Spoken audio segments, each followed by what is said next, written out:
KYC तो आपने कई बार करवाया होगा। बैंक अकाउंट खोलते टाइम, इंश्योरेंस खरीदते टाइम, म्यूचुअल फंड खरीदते टाइम और even to continue using a Paytm wallet.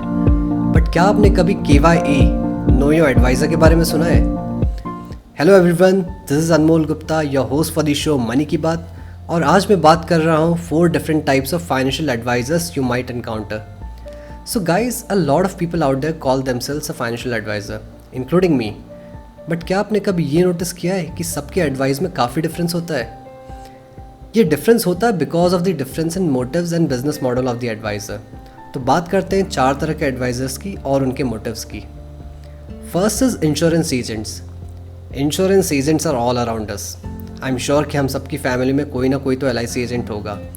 So insurance agents get commission on selling the policies. वो जितनी ज़्यादा पॉलिसीज़ बेचते हैं उतना ज़्यादा कमीशन मिलता है, और आप जितने सालों तक उस पॉलिसी में रहते हैं उतने सालों तक आपके एजेंट्स को कमीशन मिलता रहता है। और अलग अलग इंश्योरेंस पॉलिसीज़ अलग अलग कमीशन देती है। फॉर एग्जांपल, जैसे मैंने एक पिछले पॉडकास्ट में भी बात करी थी विकास के साथ, कमीशन गिवन बाय यूलिप और यूनिट लिंक्ड इंश्योरेंस प्लान्स या endowment plans are far greater than the commissions of term life insurance. So insurance agents का सिंपल मोटिव ये होता है कि आपको यूलिप या एंडाउमेंट तरह की पॉलिसी बेचे, even though term insurance is the right thing for you. आपका इंटरेस्ट है कि आपको बेस्ट इंश्योरेंस मिले, बट वो बेस्ट इंश्योरेंस आपके एजेंट के लिए बेस्ट नहीं होता है। So there is a conflict of interest. Second is stock brokers.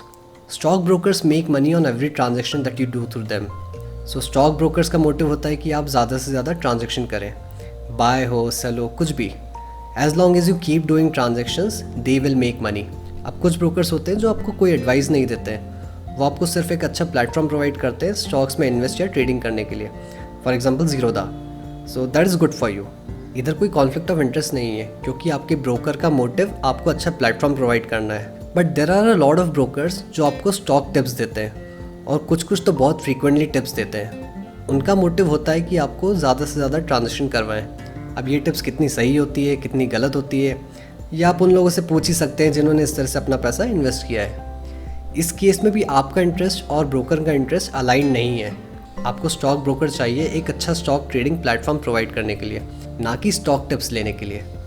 Third is mutual fund distributors. So इस बारे में मैंने अपने regular mutual fund versus direct mutual fund वाले पॉडकास्ट में भी बात करी थी। म्यूचुअल फंड डिस्ट्रीब्यूटर्स का मोटिव होता है आपको वो स्कीम बेचना जिसमें उन्हें ज़्यादा कमीशन मिल रहा हो, एंड आपकी रिक्वायरमेंट होती है आपके फाइनेंशियल गोल्स पूरे करना। I have seen cases where distributors have recommended equity schemes जब इन्वेस्टर को 3 साल में पैसा वापस चाहिए था। Investing for 3 years in equity mutual funds is very risky. So again, आपका इंटरेस्ट और डिस्ट्रीब्यूटर का इंटरेस्ट इज़ नॉट अलाइंड।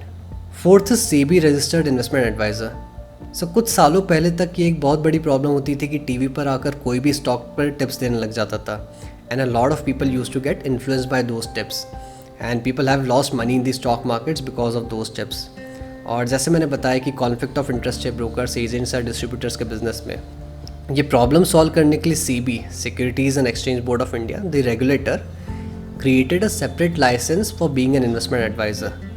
और इसका रूल ये रखा गया कि अगर आप इन्वेस्टमेंट एडवाइज़र हैं तो आप कोई भी प्रोडक्ट बेचने पर कमीशन नहीं बना सकते।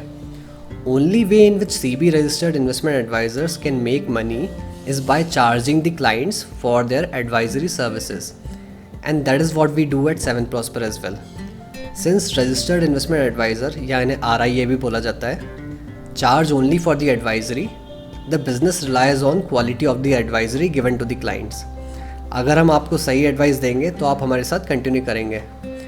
RIA आपको जो भी स्कीम्स रिकमेंड करते हैं उस पर कोई भी कमीशन नहीं बना सकते। So there is no conflict of interest on papers. But just because someone is SEBI registered investment advisor doesn't mean कि there is no conflict of interest.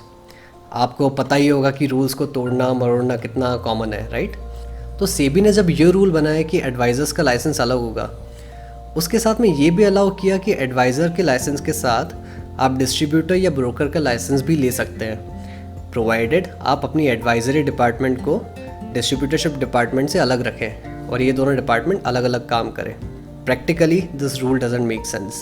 So there are a lot of advisors जिनके पास सारे तरह के licence होते हैं। वो आपको advice भी दे सकते हैं, वो आपको स्टॉक्स भी बेच सकते हैं, वो आपको म्यूचुअल फंड भी बेच सकते हैं, और वो आपको इंश्योरेंस भी बेच सकते हैं। So you have to ultimately determine कि आपका एडवाइज़र का मोटिव क्या है। And actually it's not very difficult. All you have to do is simply go to your advisor's website and check कि उनके पास कौन कौन से लाइसेंस है. Financial services is a highly regulated business. So जो भी लेजिटिमेट एडवाइजर्स या brokers या डिस्ट्रीब्यूटर्स होते हैं, they have to publish their licence number on their website. अगर आपको वेबसाइट पे कोई लाइसेंस या रजिस्ट्रेशन नंबर नहीं दिखता है तो आपको वो एडवाइज़र या एजेंट को इवन कंसिडर भी नहीं करना चाहिए. Once you see the licence number based on the type of licence, you can determine कि आपके एडवाइज़र का मोटिव क्या है और क्या वो आपके इंटरेस्ट से अलाइन होता है. अगर आप किसी भी ऑफलाइन एजेंट से डील कर रहे हैं तो आप उनसे डायरेक्टली उनका लाइसेंस नंबर पूछ सकते हैं या फिर उनके विजिटिंग कार्ड्स पर भी देख सकते हैं. और आपको अगर किसी भी एडवाइज़र की आइडेंटिटी वेरीफाई करनी हो कि सही में वो लाइसेंस है या नहीं है, उसके लिए आप CB, association of mutual fund India, amphi या फिर IRDAI की वेबसाइट पर जाकर चेक कर सकते हैं. I am going to provide you the links in the description section so that you can check the identity of your advisor.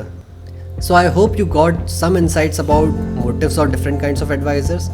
Feel free to post your questions in the comment section. I'll be very happy to respond to them. And do subscribe to stay updated with the upcoming episodes. Thank you.